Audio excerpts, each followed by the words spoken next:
नमस्कार साथियों। आज की वीडियो में हम शिक्षा विभाग राजस्थान एवं राजस्थान स्कूल शिक्षा परिषद जयपुर के द्वारा 12 नवंबर 2021 को आयोजित होने वाली राष्ट्रीय उपलब्धि सर्वेक्षण परीक्षा नेशनल अचीवमेंट सर्वे, शॉर्ट में इसको हमने एनएएस के रूप में जाना है।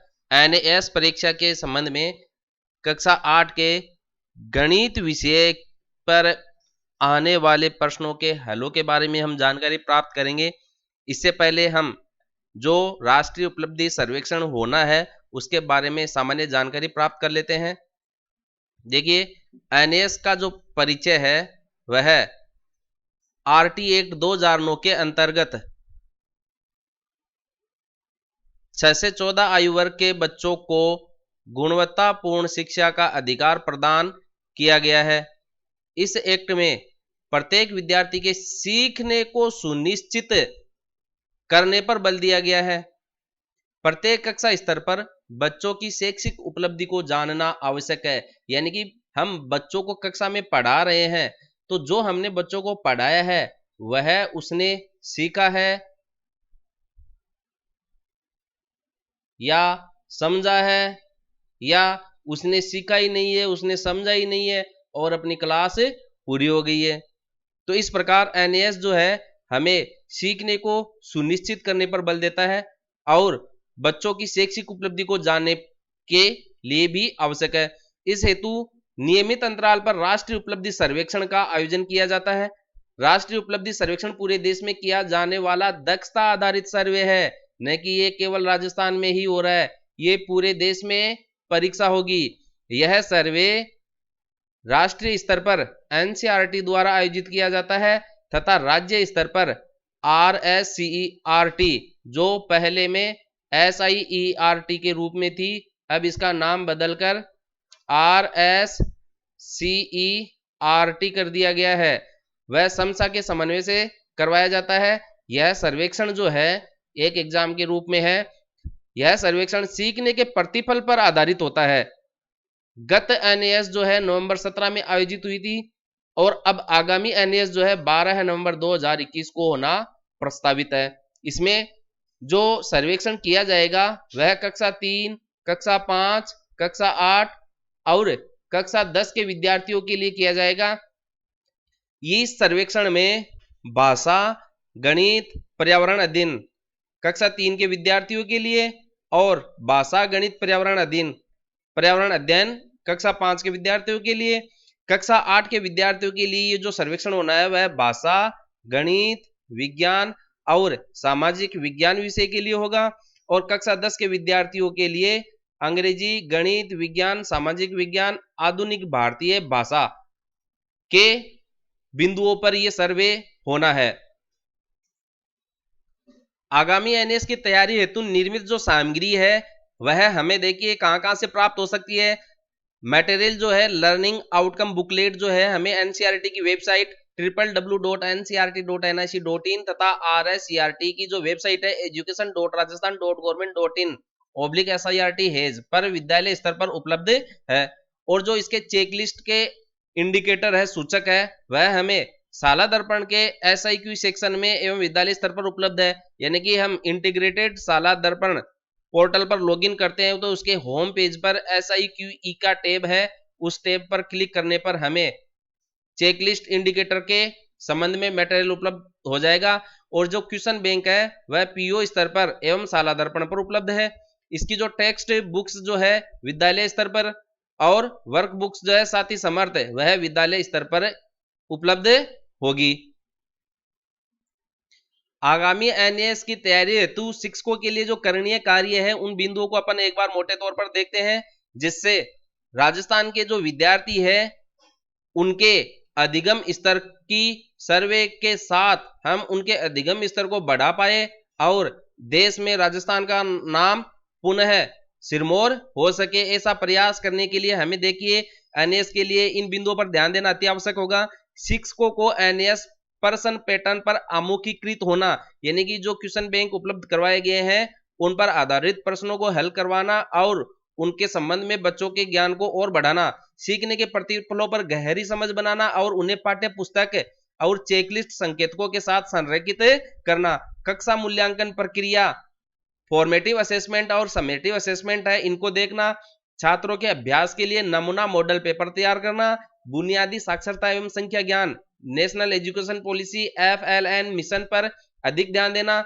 NS की तैयारी के लिए विद्यार्थियों के उपचारात्मक शिक्षण पर भी ध्यान केंद्रित करना। यदि कोई विद्यार्थी कक्षा स्तर से नीचे है या किसी टॉपिक विशेष में उसका लेवल कम है तो उस पर भी हमें उपचारात्मक शिक्षण देकर उसको कक्षा स्तर पर लाना है।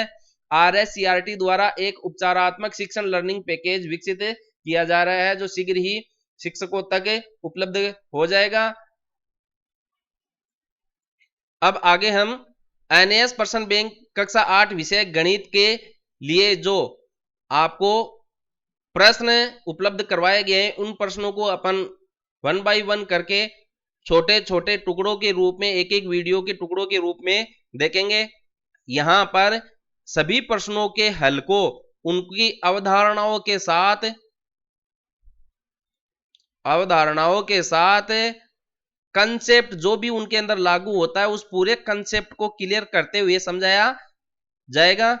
इसलिए इस वीडियो को सभी विद्यार्थियों तक उपलब्ध करवाने का हमारा प्रयास रहना चाहिए ताकि विद्यार्थी, राजस्थान के जो विद्यार्थी है उनका अधिगम स्तर बढ़े और राजस्थान का नाम रोशन करने के साथ उनकी स्वयं की भी प्रगति हो और देश में राजस्थान शिक्षा के क्षेत्र में फिर सिरमौर बना रहे। तो देखिए पहला जो प्रश्न है इसका, निम्न में से 3 अंकों की सबसे बड़ी संख्या है। यहां पर 3 अंकों की संख्या दी गई है और इसके साथ सबसे बड़ी संख्या वह पूछ रहा है। तो देखिए इसके साथ हम कितनी तरह की चीजों को सीखने का प्रयास करेंगे। तो देखिए 3 अंकों की जो सबसे बड़ी संख्या होती है, हम जैसे 1 से गिनती लिखते हैं, शुरू करते हैं और 1 अंकों की गिनती में 1 सबसे छोटी, 9 सबसे बड़ी। 2 अंकों की जो गिनती होती है 10 सबसे छोटा होता है, 99 उसमें सबसे बड़ा होता है।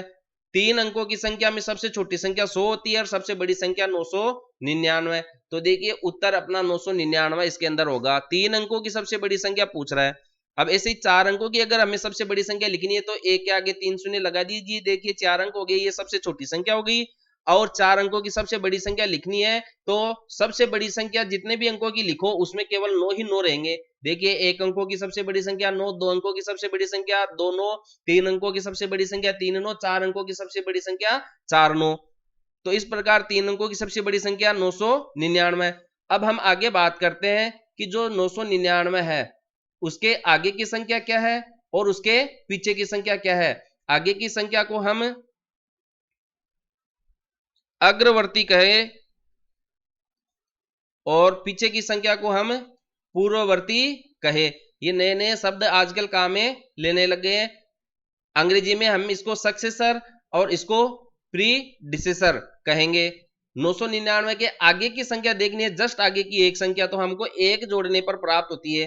तो यदि हम इसमें 1 जोड़ दूं तो 9 और 1 10, 9 फिर 1 जो कैरी आई आपकी वो 10, इसकी भी एक कैरी आई 10, तो 1000 प्राप्त हो गया।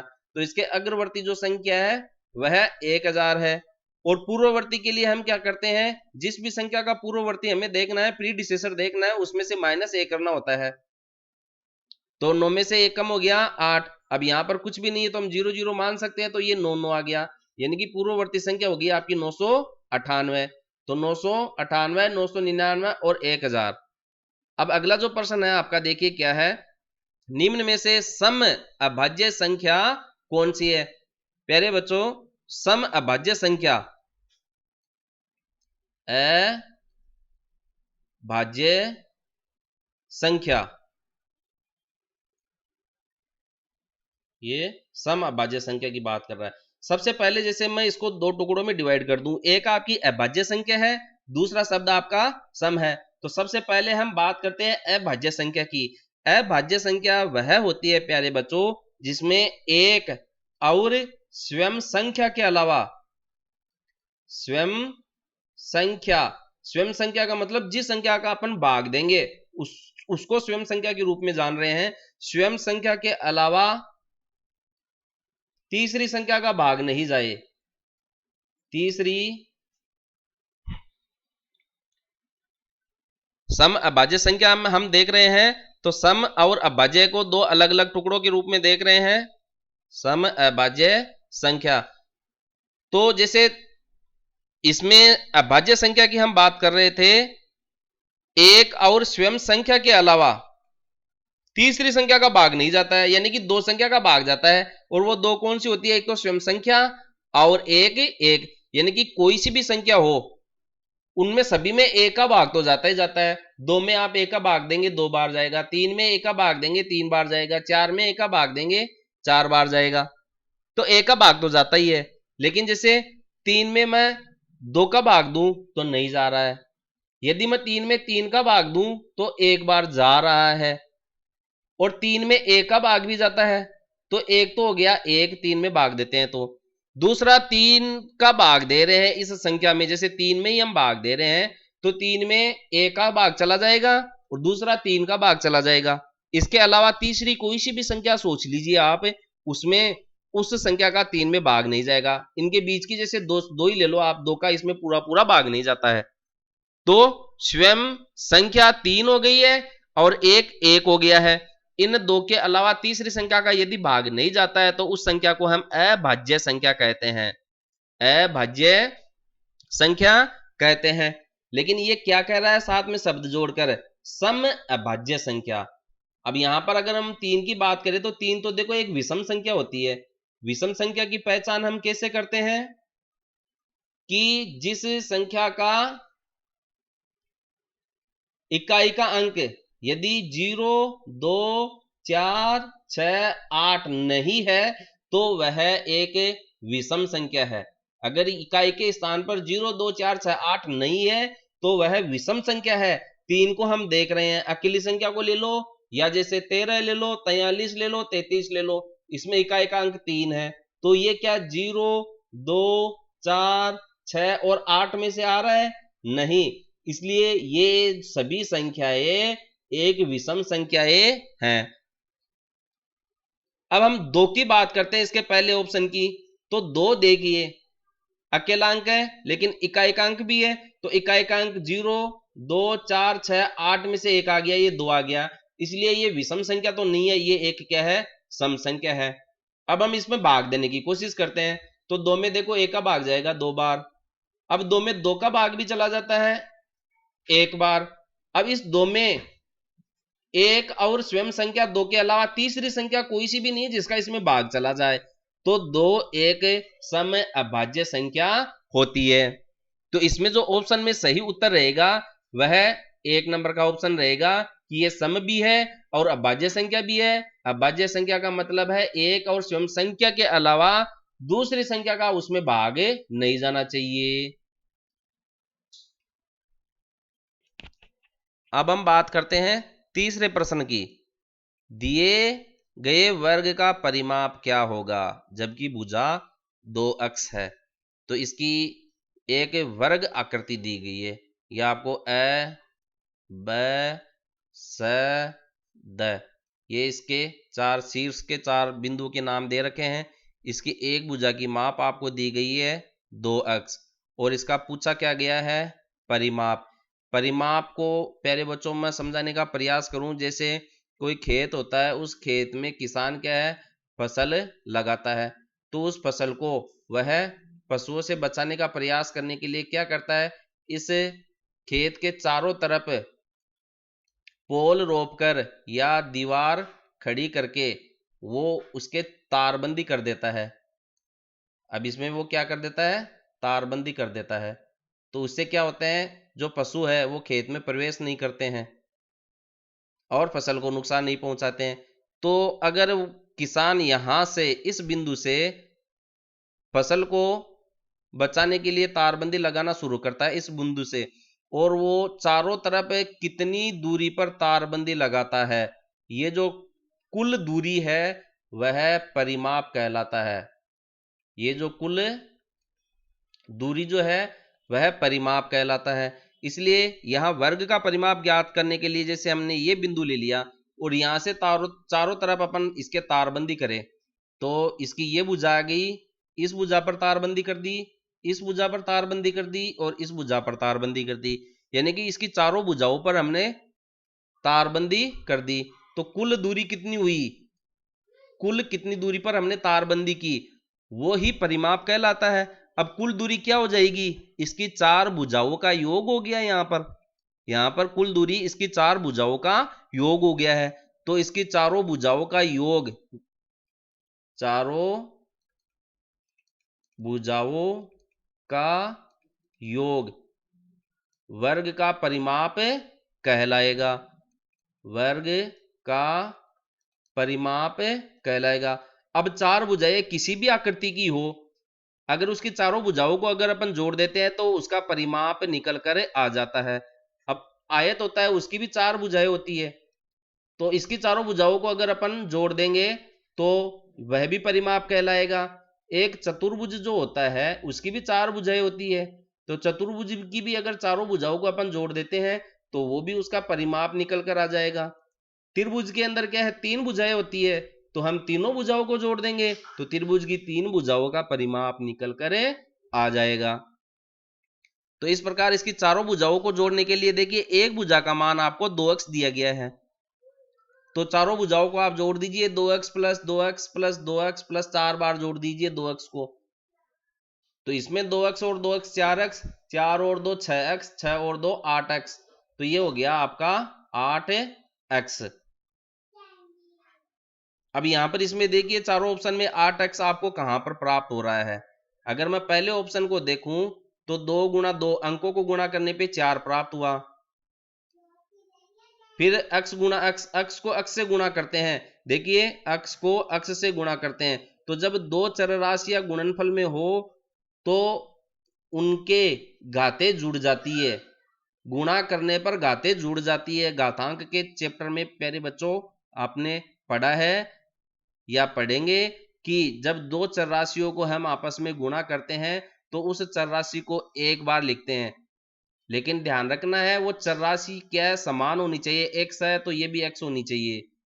अब x पर कोई घात नहीं है तो हम उस पर एक घात मानते हैं, तो यहां पर ये दोनों x गुणा होंगे तो इनकी घातें जुड़ जाएगी, 1 प्लस 1 यानी कि x की घात 2, तो ये तो मिल गया आपको 4 गुणा x की घात 2। तो ऐसा तो अपने उत्तर में आ ही नहीं रहा है, अपने तो 8x आ रहा है, तो ये तो ऑप्शन में नहीं होगा। अब ये देखिए जब भी चर और अचर राशियां गुणा में हो तो अचर राशि को आपस में गुणा कर लो, यानी कि जो आंकिक मान है 4 दूनी 8 और अकेला अक्ष रह गया तो ये अक्ष गुणनफल में 8x, तो ये 8 को 4 गुणा 2 के रूप में बदलकर इसने यहाँ पर लिख दिया आपका थोड़ा सा दिमाग घुमाने के लिए, तो इसमें दूसरा ऑप्शन क्या है आपका यहाँ पर सही होगा। अब बात करते हैं हम प्रश्न संख्या 4 की। यदि संख्या 2 4 9 और ये आपका क्वेश्चन मार्क यहां पर दिया गया है, ये कोई संख्या है और इसमें इकाई स्थान को क्या है प्रश्नवाचक चिन्ह से लिखा गया है, यानी कि यहां पर कौन सा अंक आएगा ये हमें पता नहीं है, और ये कह रहा है कि ये 2 से विभाज्य है, यानी कि 2 का पूरा पूरा भाग जाता है, तो प्रश्नवाचक स्थान पर क्या अंक होगा, 1 होगा, 2 होगा, 3 होगा, 5 होगा। देखिए 2 से विभाज्य होने का मतलब हो गया है हमें 2 से विभाज्यता का नियम याद होना चाहिए, यानी कि 2 का भाग किन किन संख्याओं में जाता है, 2 का भाग किन किन संख्याओं में जाता है, तो जिस संख्या के इकाई स्थान पर 0 हो, 2 हो, 4 हो, 6 हो, 8 हो, अगर इनमें से कोई सा भी एक अंक किसी भी संख्या के इकाई स्थान पर है तो वह संख्या 2 से पूरी पूरी बार विभाजित होगी। तो देखिए यहां पर कौन सा अंक है 1, तो 1 तो आपको 0 2 4 6 8 में नहीं आ रहा है, 2 आपका 0 2 आ गया देख लीजिए, फिर बाकी का 3 है 5 है, तो जो भी इसमें नहीं आ रहा है, तो यहां पर अगर हम 2 लिख देते हैं तो ये हो गया आपका 2492, इसमें आप 2 का भाग देंगे तो वो पूरी पूरी बार जाएगा, तो इस प्रकार इसका उत्तर क्या हो जाएगा 2। तो हमने 1 से 4 प्रश्नों को इस वीडियो में हल करके समझने का प्रयास किया है। अगली वीडियो में हम अगले प्रश्न के हलों को कंसेप्ट के साथ लेकर आएंगे, आपको बारीकी से सभी प्रश्नों को समझने का अवसर यहां पर उपलब्ध होगा। वीडियो अच्छा लगे लाइक करें, शेयर करें, धन्यवाद।